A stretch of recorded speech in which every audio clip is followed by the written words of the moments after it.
Dahil sa inaasahang mabigat na trapiko sa North Luzon Expressway ngayong Miyerkules Santo, magbubukas po ng zipper lane para sa mga northbound na motorista mamayang hapon. May ilan namang biyaherong dumidiskarte para makaiwas sa traffic.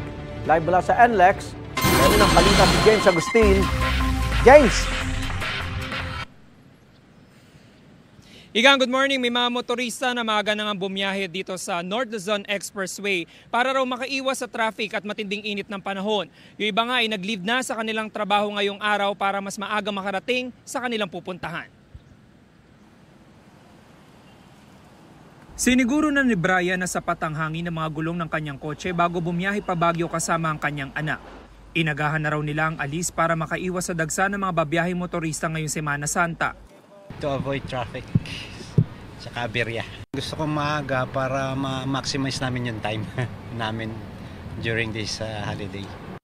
Si Dennis ganyan din ang diskarte. Huminto na muna siya sa gasolinahan bago pumasok sa expressway para i-check ang mga gulong ng kanyang sasakyan. Importante ito lalo pat halos 6 na oras ang biyahe niya pa Alaminos, Pangasinan. Mas maganda, mas maaga, malamig pa eh. Mamaya mainit na, tsaka traffic. Sa NLEX Balintawak Toll Plaza may mga motorista na nagpapakabit ng RFID sticker para mas mapabilis ang kanilang biyahe. Gaya ni John na patungo sa Zambales kasama ang mga pinsan. Nag-leave na raw siya sa trabaho ngayong araw. Para po sa traffic, pagka po walang RFID, ang hirap po, traffic po dito ng pila.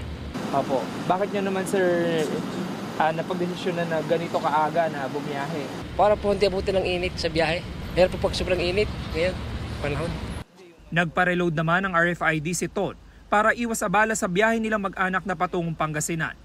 Susulitin na raw nila ang 3 araw na bakasyon.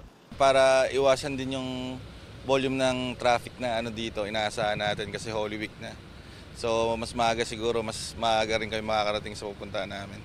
Mamayang hapon hanggang bukas inaasahan ng pamunuan ng NLEX ang mataas na volume ng mga sasakyan na babiyahe sa mga probinsya sa norte. Kaya magbubukas sila ng zipper lane simula alas 2 mamayang hapon sa Balintawak hanggang Marilao at San Fernando hanggang Dao.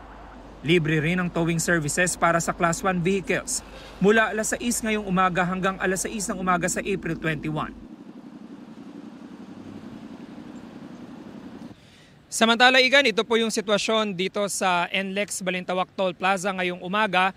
Tuloy-tuloy lamang yung dating ng mga sasakyan dito sa Toll Plaza at mabilis naman yung usad niyan. Bagya lamang po nagkakaroon ng pila sa ilang lanes dito sa gawing kanan ng Toll Plaza. Ito yung mga sasakyan na walang RFID sticker pero pinapayagan sila na makapagbayad ng cash. May mga traffic marshal naman na gumagabay sa mga motorista. Sa mga kapuso po natin na babiyahe ngayon sa NLEX, kung kinakailangan nyo po ng assistance in case of emergency, maaari po kayong tumawag sa NLEX hotline sa numerong 135,000. Yan muna unang balita mula rito sa NLEX Balintawak Toll Plaza. Ako po si James Agustin para sa GMA Integrated News.